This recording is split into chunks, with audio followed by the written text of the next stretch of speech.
This is the Greg Bedard Patriots Podcast with Nick Cattles.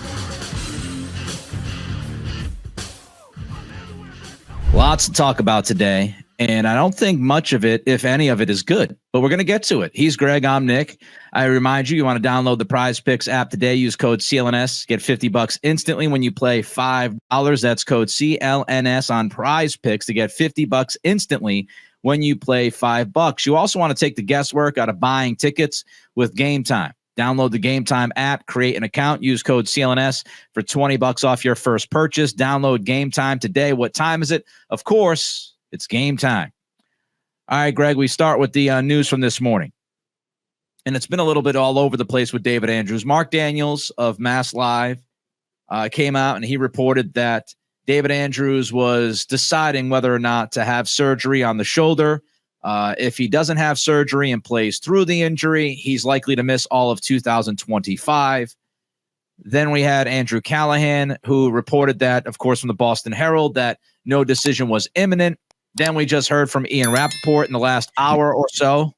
And Ian says that it's expected that Andrews is going to get the surgery and that he's going to be done for the year. First, have you heard anything about Andrews? Second, your thoughts on all three of those reports? Well, I'll just, what I've heard is that it's believed that he is going to have surgery, season-ending surgery, and that will do it for 2024. Another hit for the Patriots, another big loss on a unit that they really couldn't afford. Now, I will say this, first of all, on Andrews, all the respect in the world. I love watching his film.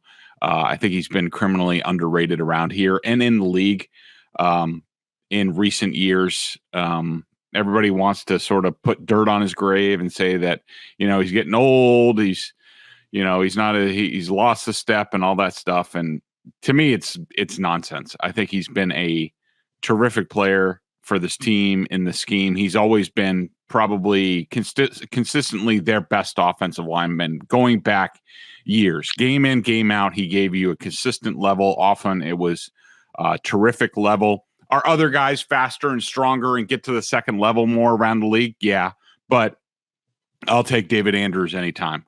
That being said, I don't think hope is all lost. I think if we, at least judging off the San Francisco 49ers game, I thought Nick Leverett came in and played terrific. I had him for no negative plays in the game.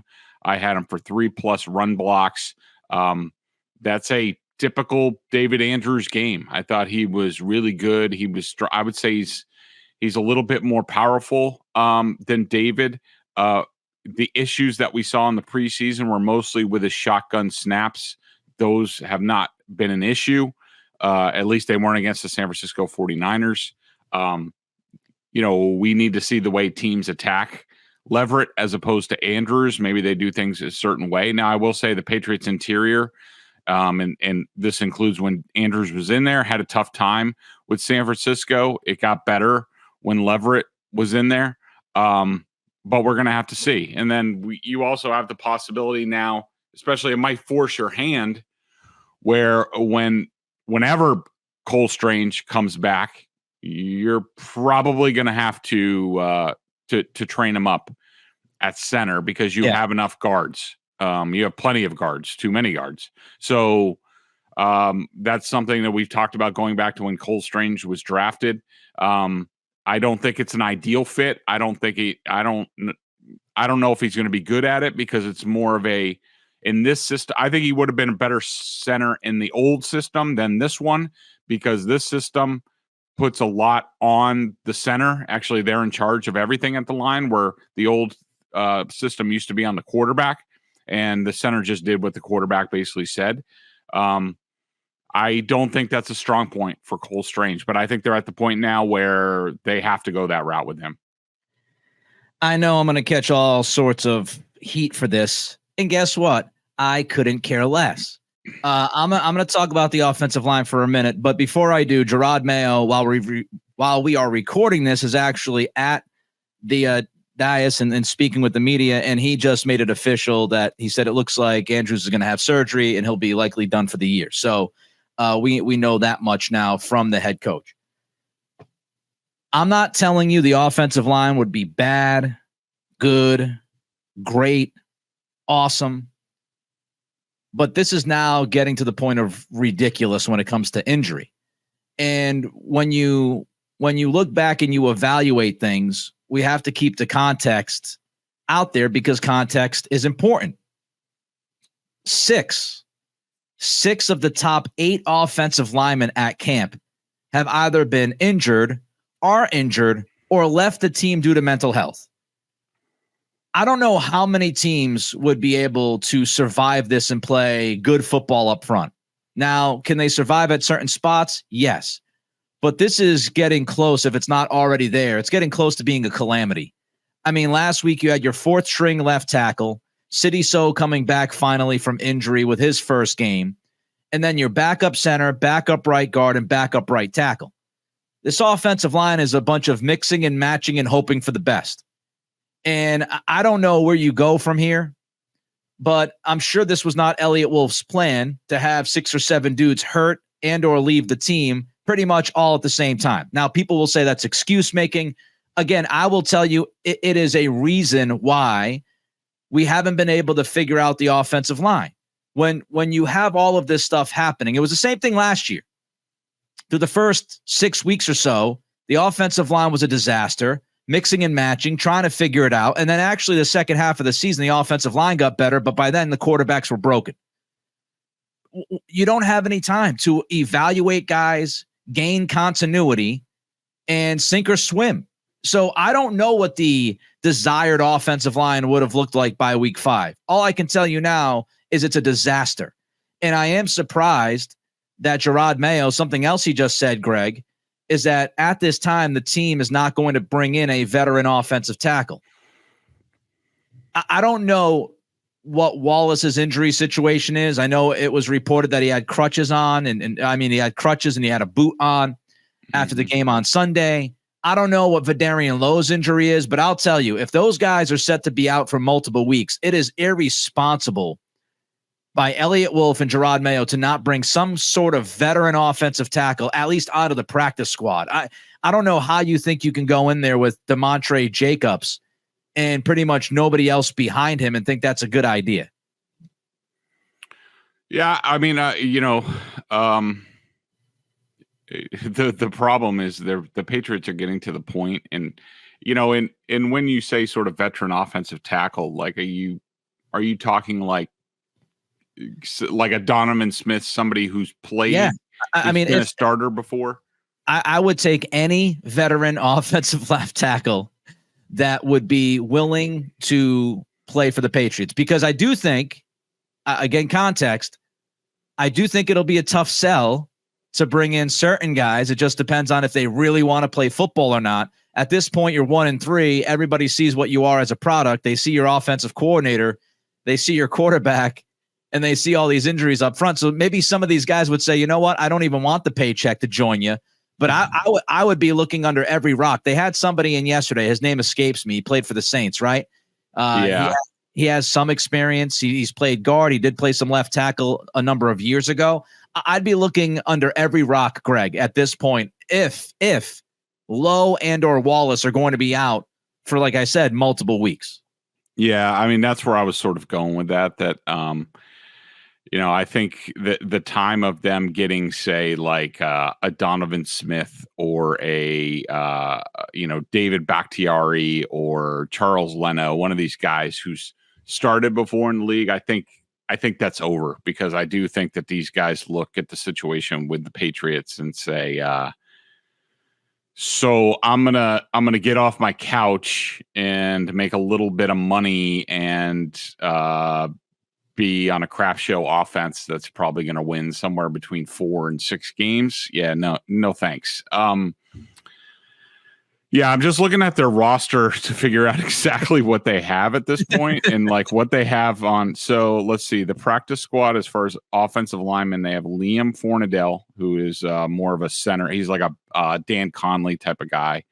Brian Hudson, who's a center, another center. Jalen McKenzie, offensive tackle. I have no idea who he is. Caleb Jones, offensive tackle. So they have some guys on there that have been at least practicing with the team for a short period of time. To your discussion, earlier about, I think you've said they've lost like 6 of 8 guys that they've had in the mix. I will say sort of where I am on all this is that I think it's safe to say right now that probably the main criticism of Elliott Wolf is that, he went in with a plan, and look, it didn't work. That happens, a core 4 and Vidarian Lowe and guys like that. It didn't work. He obviously should have put more resources into it. He should have given himself more options. And that includes also, as we've talked about, trading up into the draft. I found it interesting that there was a player from TCU. The name escapes me right now, but I know Daniel Jeremiah tweeted about him. I think he's on the Commanders. Yeah. Is he on the Commanders? Yeah.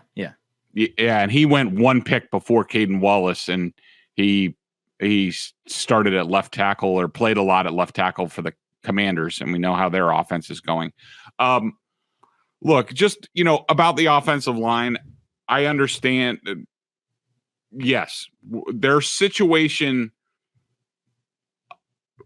injuries, play, what have you, it definitely puts a limit on what this offense can do. That's obvious, I think, to anyone. My contention would be it doesn't need to be this bad. There are ways as an offensive coordinator. I agree with that, by the way. Yeah, that you can scheme things that you say, look, nobody's talking about them being, middle of the league. I mean, even middle of the league, I don't think anybody's calling for that. But to be one of the worst offenses in the NFL, I'm sorry, it's just not an excuse. I mean, to leave DeMontre Jacobs single blocked against Nick Bosa, ridiculous. I think I had it at least 8 times in the game, including the very first third down. Well, not the first third down, but the third down that ended the first drive of the game. Single block Nick Bosa. I could tell you, if Josh McDaniels was here and Dante Scarnecchia was coaching the offensive line, that would never, ever happen. Certainly not that early in the game. Never happen. There's way too many times where the Patriots send 5 guys out in the route. And that's just not that's not a path forward for success for this team. I mean, I watch a lot of these other teams, including the 49ers on Sunday. A lot of their biggest plays are only with 2 guys and a running back leaking out of the backfield late, whether it's the 49ers, the Saints, these really good West Coast teams. A lot of times there's only really 2 guys out in the route. That means everybody else is blocking and helping. And that's not happening enough on this team. So, yes, they've had a crappy run. The plan was crappy. The run that they're on right now with injuries and stuff like that is crappy. But that doesn't need to be – they need to be crap on offense, and that's where they are right now. Yeah, we'll get to some of the other issues. As I said, Jerod Mayo's talking, so there's lots of news coming out that we will cover in a minute here. Just to put a bow on the offensive line, I could go back and forth 3 hours with you on this. I'm not going to. It will glaze people's eyes over. If they're listening in their car, they might drive off the road. I will just tell everybody, I did a 52-minute, no commercial podcast last week on the offensive line. And it was looking at all, because I'm so tired. What I'm tired of, Greg, is people saying they should have signed somebody better than Chukwuekorfor. Okay, great. Give me a name. They should have drafted so-and-so. They should have moved up and done this. Okay, give me a name. And when I did this podcast last week, Vidarian Lowe, his Pro Football Focus grade was higher than any other offensive tackle that was taken in the second round of the draft. That's at that point. It doesn't mean that by the end of the season, Vidarian Lowe would have outplayed those guys. But most of those guys, first of all, have not played, which tells you they needed, as Greg would say, more time in the oven. He started the first 2 weeks, and I'm a Suamataia guy. I had them drafting him in the second round of my mock draft. But the fact is he stunk the first 2 weeks, and they benched him. So he was not ready. So we like to play these games, and I just want solutions because everybody has the diagnosis. Oh, this isn't going well. Well, tell me what you would have done. And it's not to protect or defend Elliott Wolf. I will criticize him when he deserves the criticism. Mm-hmm. And he, but to go out there and say, well, they didn't sign a left tackle that was a veteran. Again, I did the homework. 52 straight minutes, folks, on offensive line talk and who was actually available, who was actually draftable, the decisions the Patriots made, and how they stack up analytically. Go listen to it. I think it will open up a lot of your eyes. All right, let's get to Jerod Mayo because he's yapping. First, he says that there is some consideration to start Antonio Gibson over Ramondre Stevenson on Sunday. I ask you, Greg, should they start Antonio Gibson on Sunday? 100%. Not only, first and foremost, I mean, it's a fumble in 4 straight games. And now this last fumble, there were circumstances with it, namely City So pulling and not blocking anyone, which we will get to in a few minutes. But you combine that also with Antonio Gibson's been really good. He's been dynamic. I think one of his first carries, I think the other day, I forget who it was who got beaten. I don't know if it was Andrews, if that was the play when Andrews got jacked up, pushed back 5 yards where you're just like, oh, something's wrong with David Andrews. That never happens. But Gibson still made 5 yards. But he does that repeatedly. He's got some flash to him. I call him a whirling dervish. And the 50-yard sort of check down pass that he had at the end of the game. I think it's time. I think that Antonio Gibson needs to start. He needs to be in the starting role this week. That means he starts, he gets 2 out of 3 series, and Stevenson can work his way back to number 1. There were 3 Mayo notes. I'll hold on to one of them when we get to the defense against San Francisco. But the other note, and this is very important, Mayo says that Kendrick Bourne, Sion Takitaki, and Marte Mapu will all return to practice today. And he was asked whether or not they'll play on Sunday. He said, not sure if all 3 guys are going to be able to go. It's kind of to be determined. But your thoughts on those 3 players coming back? I find it interesting, Greg. Obviously, it's pretty critical. With Juwan Bentley out, linebackers in coverage. We saw Tavai again drop into coverage a couple times on Sunday. It was a miserable experience. Wide receiver Kendrick Bourne obviously will help that room. He's their best receiver on the roster. And Marte Mapu's an interesting guy because he could play safety. And, of course, Duggar's now going to be out for some time. But he also could play some linebacker. So just your thoughts on those 3 players and how much we should expect from them. I'm never a fan of, just throwing guys in. For example, City So this past weekend against the 49ers.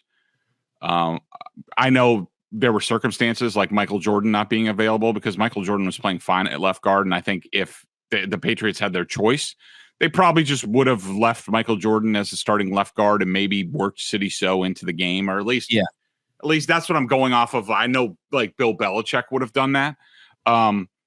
City So was not ready to play in that game. His pad level was terrible. He played terrible. He had to do it because of the Jordan injury, as I said. But, ideally you work these guys back in a little slowly. I don't think that they have same thing as So. I don't think they have the luxury of waiting. They need Kendrick Bourne out there. Now, I don't think he's going to bring a whole lot to them. It's going to take him a while to get his legs under him. But, if one of the weapons that Alex Van Pelt could use, if he chooses it, to bring any juice to this passing offense is, bunching Kendrick Bourne, Douglas, and Polk together and sort of, getting levels to the passing game, something that he hasn't really done a whole lot of. and it's been a frustration of mine.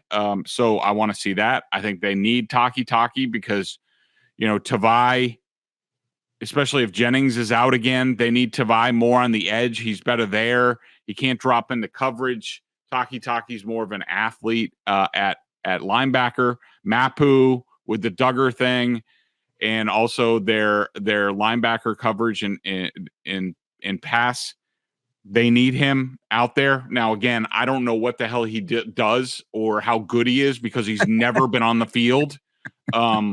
He's like, I don't know. He's some sort of like urban. He's a mythical creature.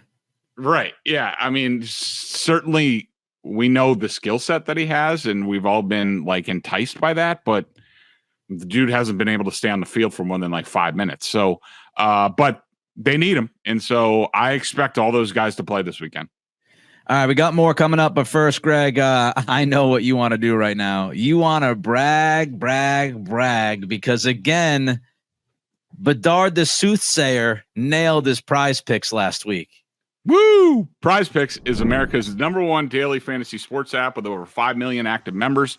PrizePicks is the easiest and most exciting way to play daily fantasy sports. All you do is pick more or less on 2 to 6 player stat projections and watch the winnings roll in like I have. You can now win up to 100 times your money on PrizePicks with as little as 4 correct picks. All right, so you guys might have been following along. I've been doing my PrizePicks first 2 weeks, not that great. Again, I tell you that I just stick to the Patriots game and their upcoming opponent because I can't tell you, like, I don't pay attention to the league enough to know like how much usage somebody's going to be. But I have a pretty good idea with the Patriots. And this past week, even though I got the free square from Caleb Williams, which is now gone, hopefully PrizePicks brings up another special that we can tout because that was always fun. I had Antonio Gibson, more than 6.5 receiving yards. Boom, check mark. Ramondre Stevenson, more than 13.5 receiving yards. Boom, check mark. Nick Bosa, this one was going down to the wire. Yeah, he got close a few times. I was like, I just need the Bosa sack. I just need a half a sack. And that strip sack on the final drive gave me a check mark there. Brock Purdy, more than 9.5 rushing yards. I think he had that on the first third down, thanks to Keon White. Thanks, Keon White, for the Brock Purdy rushing yards on the first drive. And Juwan Jennings, more than 47.5 receiving yards because the Patriots were sieve in the back end. And so that meant I hit on that second straight week. So if you bet with me, okay, just in theory, if you bet $20 on my picks each of the last 2 weeks, you would have won $800. Okay, wow. So just pointing that out. Download the PrizePicks app today. We'll be back later in the week, probably on Thursday, with my pick for the Patriots-Dolphins game. I can just tell you I'm probably going less than on just about everything in that game. Could be a classic Patriots-Dolphins like 6-3. I want Tony Franklin to come out and kick some field goals. Download the PrizePicks app today and use code CLNS to get $50 instantly when you play $5. That's code CLNS on PrizePicks to get $50 instantly when you play $5. You don't even need to win to receive the $50 bonus. It's guaranteed. PrizePicks, run your game. And by the way, I should also point out that I nailed my 49ers Patriots score 30-13. You did.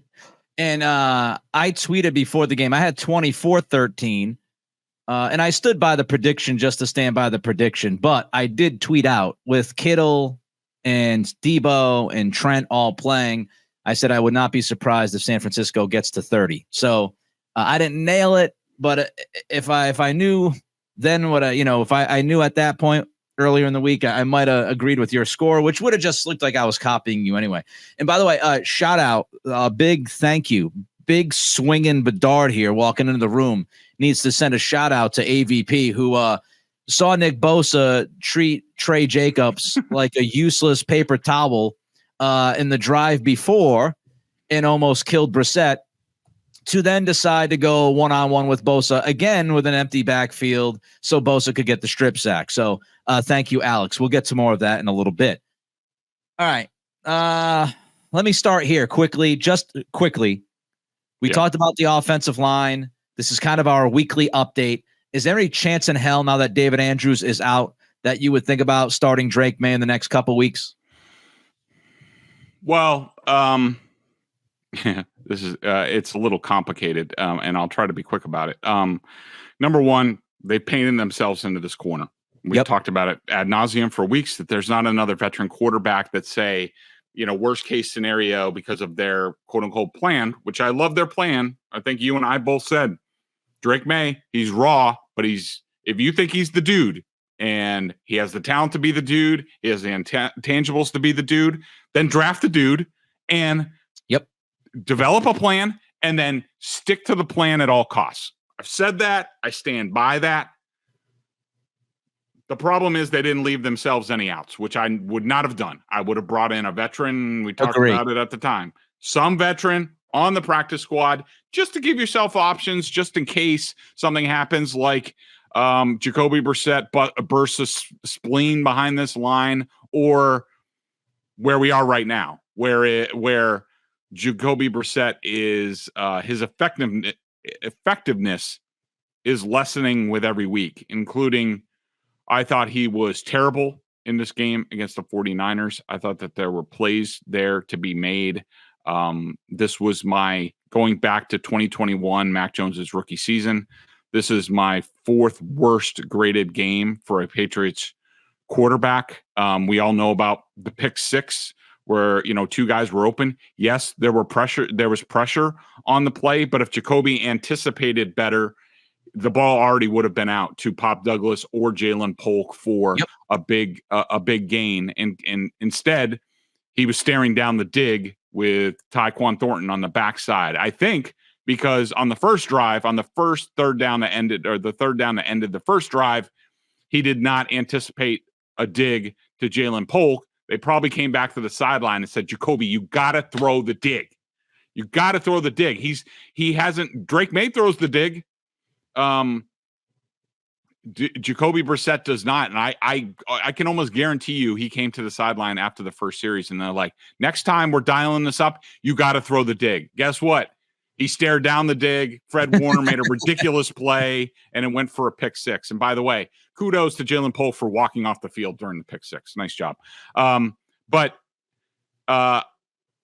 look, if Jacoby Brissett plays like this against the Dolphins, if this continues, then Drake Maye is going to have to go in because they have no other choice. I mean, you cannot, I don't care what your plan is. You painted yourself into this corner. If there are already things fraying on this team, if you add on top that, that the team sees Jacoby Brissett playing crappy, similar to Cam Newton at the end of his first season, or his only season here, similar to Mac Jones last year. If this becomes a week after week thing, then you're going to lose the team. They're going to say, why are we going with this guy who we can all see he's not delivering the ball and making these choices? Right. We have Drake Maye ready to go. And so I don't really care about the state of the offensive line. If Jacoby Brissett is ineffective, Drake Maye has to go in. I think if the players start to be totally out on Brissett, that's when you pretty much have to make the move. I don't want Maye out there until they somewhat settle the O-line. And what I mean by that is it doesn't have to be it doesn't have to be perfect. It doesn't even have to be very good. It just can't be the 5-alarm fire. Whether it's AVP figuring some stuff out, you get a couple of players back. Like, I just want to see 1 week that's less than 40% pressure rate, for the love of God. I'd feel a little bit better about it, right? And there are ways to do that he's not doing. And Kendrick Bourne, which we'll get to in a minute. Kendrick Bourne coming back will help, I think, because he's a quick separator at the line of scrimmage to go along with Pop. And Polk's been getting open, by the way. If you look at fantasy sports data, I know Greg has been combing through, I'm sure, the stats over there. I saw a statistic this morning, though, that Jalen Polk is tied with Mitchell, AD Mitchell, for, separation percentage out of rookie receivers. Like, he's getting separation on more snaps than any other rookie is getting at that position. It's just Brissett, and it's the offensive line, and it's this and it's that. So I'd hold off at least a little bit longer with Maye. But my caveat is if the players quit on Brissett, then you've got to make the move. You cannot continue to roll him out there if the guys know this is a joke, because then, as you said, Greg, you'll lose the team. Maybe somebody that's out there that could help the Patriots, Davante Adams. He wants out of Vegas. I don't think you or I think it's going to happen, but if you're Elliott Wolf, do you at least make the call?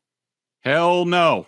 No, that's all they need. I mean, they already have Tyreek Douglas and Jalen Jefferson stomping around and throwing temper tantrums on the field. That's all they need is Davante Adams, like, on the sideline telling them, like, I can't wait to get out of here, like he did on the receiver show on Netflix. Like, I got to get out of here. Davante Adams is on the downside of his career. The Patriots are looking for receiver types now. If the Bengals go down the tubes or something like that, am I trying to get T. Higgins now and get him signed to an extension? Yeah, somebody like that. I'd be more willing to do that. Davante Adams, no, that would not help anything at all right now. Yeah, I brought up the Higgins thing last week. I agree with you. I'm kind of keeping my eye on Cincy. And as far as Adams, it sounds like it could be the Jets. It could be the Saints. Maybe the Commanders slide in. We'll see what happens. Week 5, Greg, is early to ask this question, but you talked a little bit about some of the guys getting upset on the field.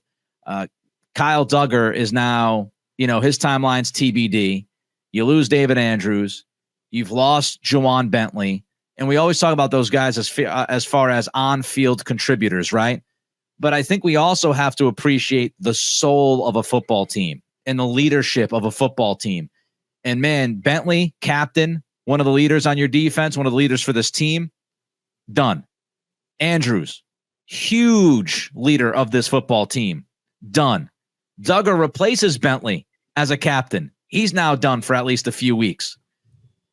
Is this a must-win game against Miami with all the stuff on the field happening, and now this team losing some of its soul over the past couple of weeks? Yeah, I just think, yes. Is this game against the Dolphins a must-win? Yes. I mean, I think that the only other team out there that's in more disarray than the Patriots, it's the Dolphins. And, people talk about things moving fast in the NFL. Dolphins fans are completely disillusioned with Mike McDaniel. They think he thinks he's Oz behind the curtain, that it was like, it was only because of Tua that Mike McDaniel was good. I mean, it's rough. I mean, they got killed by the Titans and Will Levis and Mason Rudolph, who were like, they're terrible, and they got killed at home. Yeah, this is a must win. I mean, to keep the program on track, at least for another week, get some more, buy-in from the team, they absolutely have to win this week. If they lose this game, man, it's going to be rough next week. I also think it's time for Jerod Mayo to start drawing some lines regarding discipline. Godchaw, Peppers talking on the radio.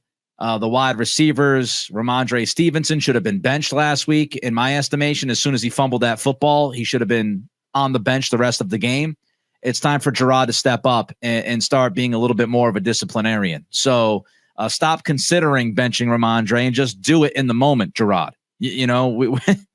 That's a big part of being a coach on Sunday, making calls on Sunday, not looking back and going, oh, well, it's Wednesday now, and maybe we should bench him this coming week. Like, make the call in the moment. The guy fumbled again. It's time to make the move. As great as Stevenson is, in theory, and as he's your best offensive player, he's fumbling every week. And it's not a Pop Douglas situation where Chubb makes a great play running from behind and it's Douglas's first fumble as a rookie. This is a guy who you just gave an extension to, who's been a human fumbling machine through the first 4 weeks. Make the call, bench him, send a message, Jerod. I don't need you to be, constantly walking around like you got a hair across your ass like Belichick. But it's probably a good idea to try to come to meet in the middle a little bit here, and settle the guys down, because it's a month into the season. It's a bit much. Mm-hmm.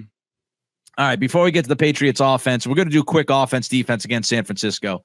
But before we get to that, Greg wants to tell you about Gametime. Yes, I do. It's that time of year, football season. It's getting cooler outside. That means that I need to be at a football game. And to get to a football game, whether it's pro or college, I use the Gametime app. I love it. Gametime has a new feature called Gametime Picks that makes getting tickets to see your favorite teams play live even easier. Gametime Picks filters out all the fluff to show you only incredible deals on great seats, so you don't have to waste time searching through thousands of tickets. I love the all-in pricing. Toggling this feature shows the total up front. No surprise fees at checkout. I hate when those pop up. Seat views, get a panoramic view from your seat in the app before you buy. This is a must for me. It's right there in the app. You just click the seat and boom, there it is.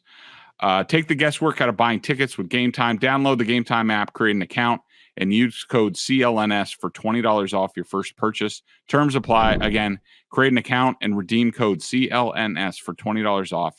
Download Gametime today. What time is it? Gametime. All right, so offensively, we already went through Brissett stuff. Let's talk about AVP. Schematically, what are your major beefs with Van Pelt, Greg, right now?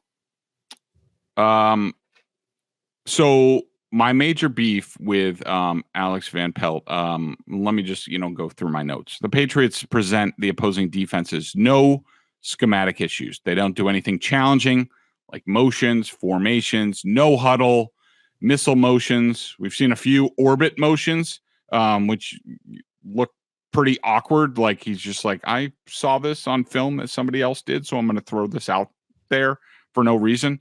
There's nothing thrown in to make the defense to say, oh, crap, they caught us on that. Like, how are we going to adjust in case they do it again? Very little formation or motion issues, no stacks or bunches. In empty, there's no problematic things that the Niners had to deal with. To illustrate this, the Patriots are 32nd in the league in motion at the snap, not pre-snap motion like at the snap that you see a lot of these teams do, with actual good offenses. Patriots only do that 8% of the time. The league average is 22%. And then so there's that. And then there's the fact that, look, you're having trouble blocking. And I also put some of this on Mayo because I know a coach like, for example, Bill Belichick, if he was having these issues, which the Patriots have had these issues in the past where they've had the Jordan Devies. I remember going back because I was curious how Josh McDaniels dealt with the Robert Saleh offense. So I went back to Mac Jones's rookie year, the first matchup, and there was some guy 75 playing right tackle. I was like, who the hell was that? It was Yasir Durant. And like Michael Wenu, who was a 6th-round rookie in like the 3rd or 4th game of the season, is playing left guard. Yasir Durant's at right tackle. Like, they've all had to deal with these things before. Maybe not to this extent. I'll give them that. This is a lot.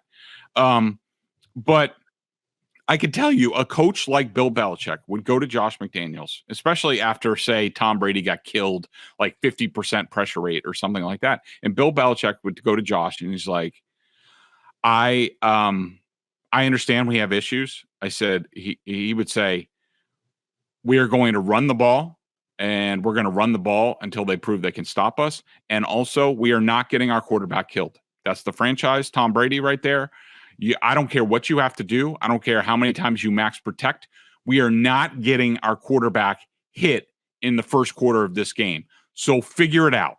And Alex Van Pelt, I'm sure Jerod Mayo is not telling him any of these things, but Alex Van Pelt is not doing what he should. I understand the talent level. And I know, especially I hear from fans all the time, whether it's the Patriots defense being 27th in DVOA or the offense being 29th in DVOA, everybody wants to make the injuries excuse. And I understand they have injury issues, but I'm not asking them to be 15th.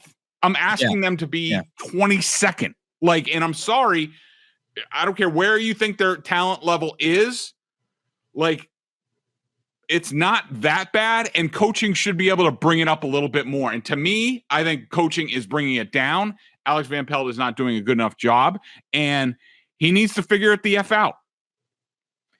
Let's jump to the defense. So Mayo, here's the other note I wanted to get to. He told the media today at his presser that he told players in a squad meeting that the defensive players are being selfish. So that would echo what Godshaw said and what Jabril Peppers said. And what I said a week ago. But anyway. Yes. And so obviously pass rush discipline is one we look at. Keon White, the first drive of the San Francisco game, loses contain like 2 or 3 times, allowing big plays with Brock Purdy after we talked about pass rush discipline being a problem. Defensively, though, along with the pass rush discipline, what's the biggest problem right now that you see from DeMarcus Covington's unit?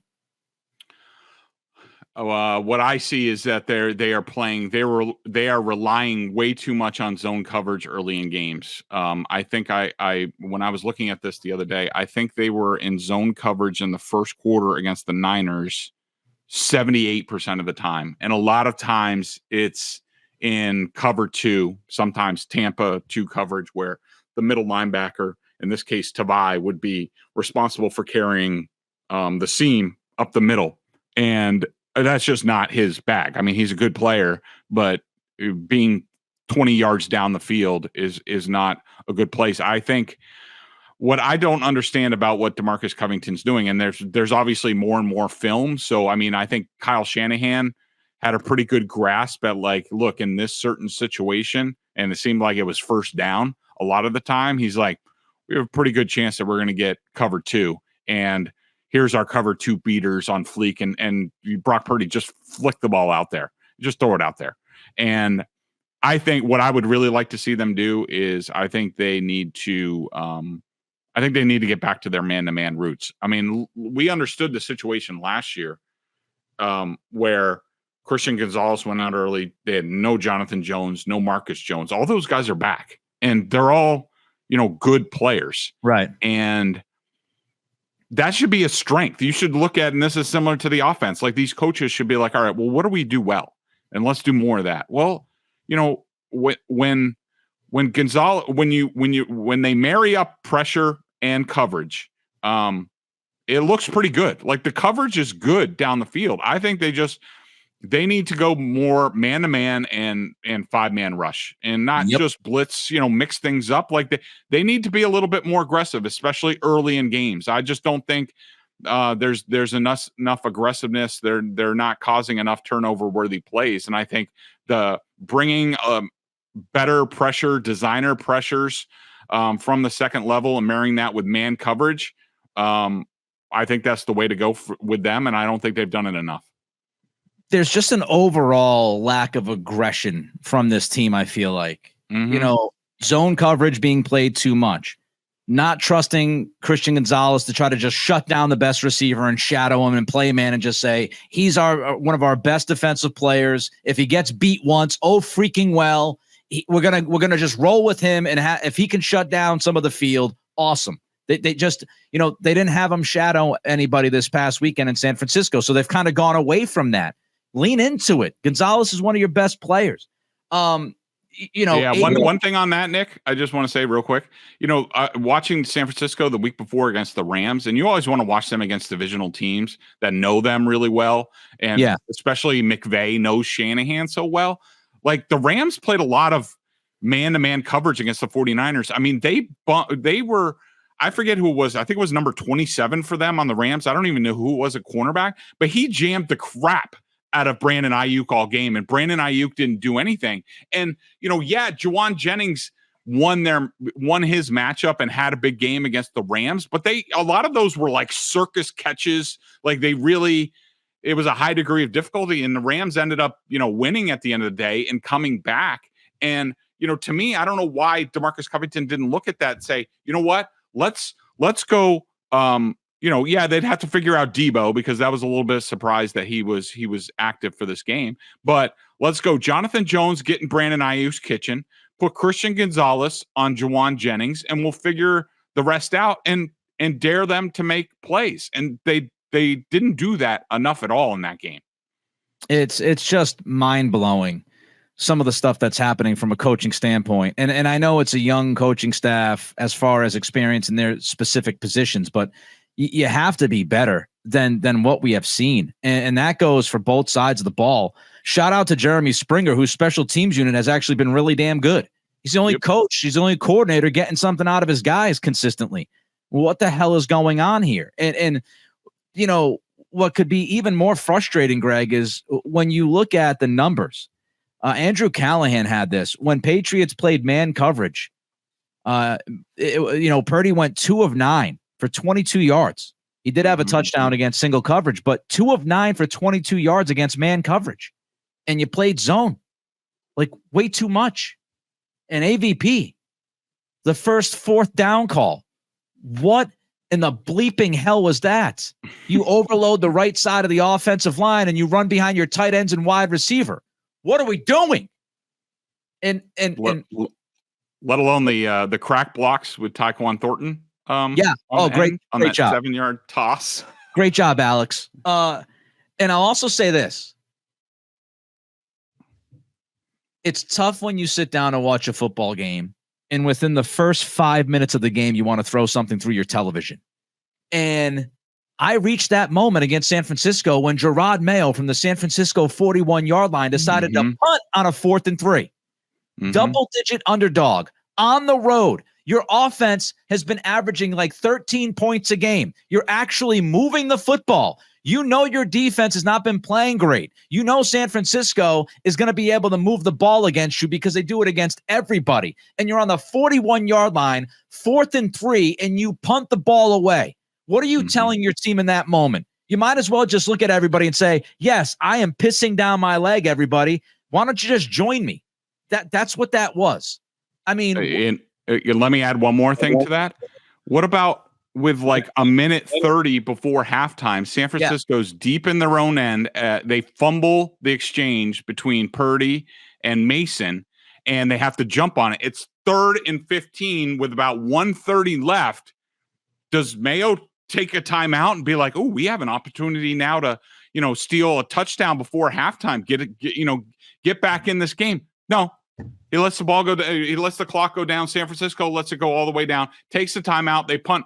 The Patriots get the ball at the 50-yard line, and they only get a 63-yard field goal out of it. Like, it's those decisions. The 4th and 1 call, like you talked about, where it's, Caden Wallace is on one side, and you have 2 tight ends and a wide receiver on the other. Nobody needs to cover on that side because it's Caden Wallace, so they can overload. Like, it's these decisions, it's the coaching decisions that we've talked about. Why, like, I'm sorry, just using the injury excuse or they don't have enough players. It's not good enough. It's letting the coaches off the hook. And I completely agree with you, Nick. It's ridiculous. Absolutely freaking ridiculous. The 4th down decision sent me over the. Yep. You're totally right. Over the top. I mean, and this is about, I don't think we're talking about Mayo enough. I don't think Mayo gets talked about. He gets a pass, but as a head coach, it's your responsibility. It's your responsibility to communicate to the team and to the players. And this is what Belichick was the best at and why the Patriots were so consistent. Belichick knew exactly this is the way we need to win this game. And, in this circumstance, now look, later Belichick, maybe he wouldn't have done that. Because I had a lot of criticisms about the way he coached in the last couple of years and how conservative he was on 4th down. But you got to know, going to San Francisco and you're a little bit undermanned and they're better, and maybe you catch them a little bit in a fog from their hangover from the loss to the Rams. Like, I know let's also say San Francisco did not play great in that game. But you got to know, Jerod Mayo's got to go to Alex Van Pelt, and he's got to be like, look, and the team be like, we are going out there and we are punching them in the mouth, or at least we're going to go down trying. Yep. So if we move the ball, we get into their territory, we are going for every 4th and less than 5 around midfield or there. We are going to be aggressive. We are going out there. We're going to land the first punch, see if that stuns them a little bit, but you don't 4th and 3 freaking punt. I mean, at least if you're going to do something, kick the field goal and get some points, but to punt at that point, yeah, ridiculous. Yeah, and if you trust your field goal kicker at the end of halftime, and I know it's the end of halftime, so San Francisco's not getting the football, but if you have decided that Joey Sly can knock it down from 63, 64 yards, then why don't you try the field goal there, which would have been about 58 to 60 yards? instead of punting. At least that would have been a somewhat aggressive option. I hate when I get angry, but they leave me no choice. This is your fault, Jerod Mayo. I want to be a happy man in life. I want to enjoy Sundays. I want to come out of this podcast and enjoy the conversations like we did the first week against Cincinnati. And Greg's right about Belichick. I'm like a broken record on this. Before 2012, Belichick was one of the most aggressive coaches on fourth down. Yep. Post 2012, even with Tom Brady, he was captain conservative. And I hammered him about that the last 4 years of his tenure here, especially. And on this podcast, I hammered Belichick so many times about stuff like that. And I said before the season, I hope to God, I'm praying to the football gods, that Jerod Mayo will be more aggressive than Belichick was in his last 10 to 12 years. And when we're looking at a 4th and short, 4th and 3, even a 4th and 4, and you're at the 50 or you're on the plus side of the field, you're at the plus 41 and you punt. Are you watching football? Are you watching where football is heading? Everybody and their mother is going for it on 4th down and short. People are going for it. I saw Buffalo the other night. I think it was Buffalo. It's like a 4th and 1 from their own 35, and they went for it. What are we doing? And they got it. All right, before we get to 3 Up, 3 Down, check us out over at BSJ, $50 to the year. Bedard and Giardi do a great job. Also, I remind you about PrizePicks. Use that code CLNS, get $50 instantly when you play $5. That's CLNS on PrizePicks. And take the guesswork out of buying tickets with our friends Gametime. Use code CLNS for $20 off your first purchase. All right, 3 Up, 3 Down, Greg.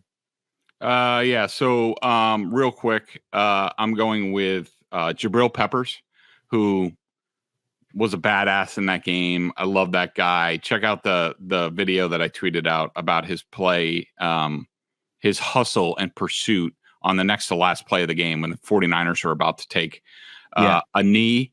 I mean, that's a captain. That's a player. While other guys are stomping around and playing selfish, there's Jabril Peppers like busting his ass until the final play of the game. Like, salute to Jabril Peppers. Devon Godchow was really good in this game. He has these games, spotlight games, where all of a sudden, like, he's a beast. I guess he knows certain people are watching, but this was one of those games. I thought he was really good inside, and I will give my third one to Antonio Gibson. I thought he was really good in this game. Down. Oh, I forgot when I wrote this. I didn't even. Everybody else. Jacoby Brissett. But anyways, Jacoby Brissett, number one. I thought he was terrible in this game. He did have 4+ plays. A few good throws against pressure, but I charged him with 2 sacks and another 1.5 pressures for holding on to the ball. Didn't see the field very well. And DeMontre Jacobs and City So, they were rough on the left side of the line. That'll do it. But hey, hopefully it'll get better, because Greg and I get to preview this very exciting Dolphins-Patriots game coming up on Sunday, which is certainly going to be a fireworks display for everybody who's going to be at Gillette. It's going to be what's the over-under on that one? 45.5? 48? I want to say it's 35. It's too high. Over-under should be 16 for this game. The Patriots are only favored by 1 at home against the Dolphins. Like, I have my thoughts already on this game. I hear a lot of people sitting there. I have a lot of people that I've been listening to and watching tell me how this should be a win for the Patriots, and this should be how can they lose to this football team? And I got a lot of thoughts on that. We'll get to them later in the week. Everybody be well. Goodbye.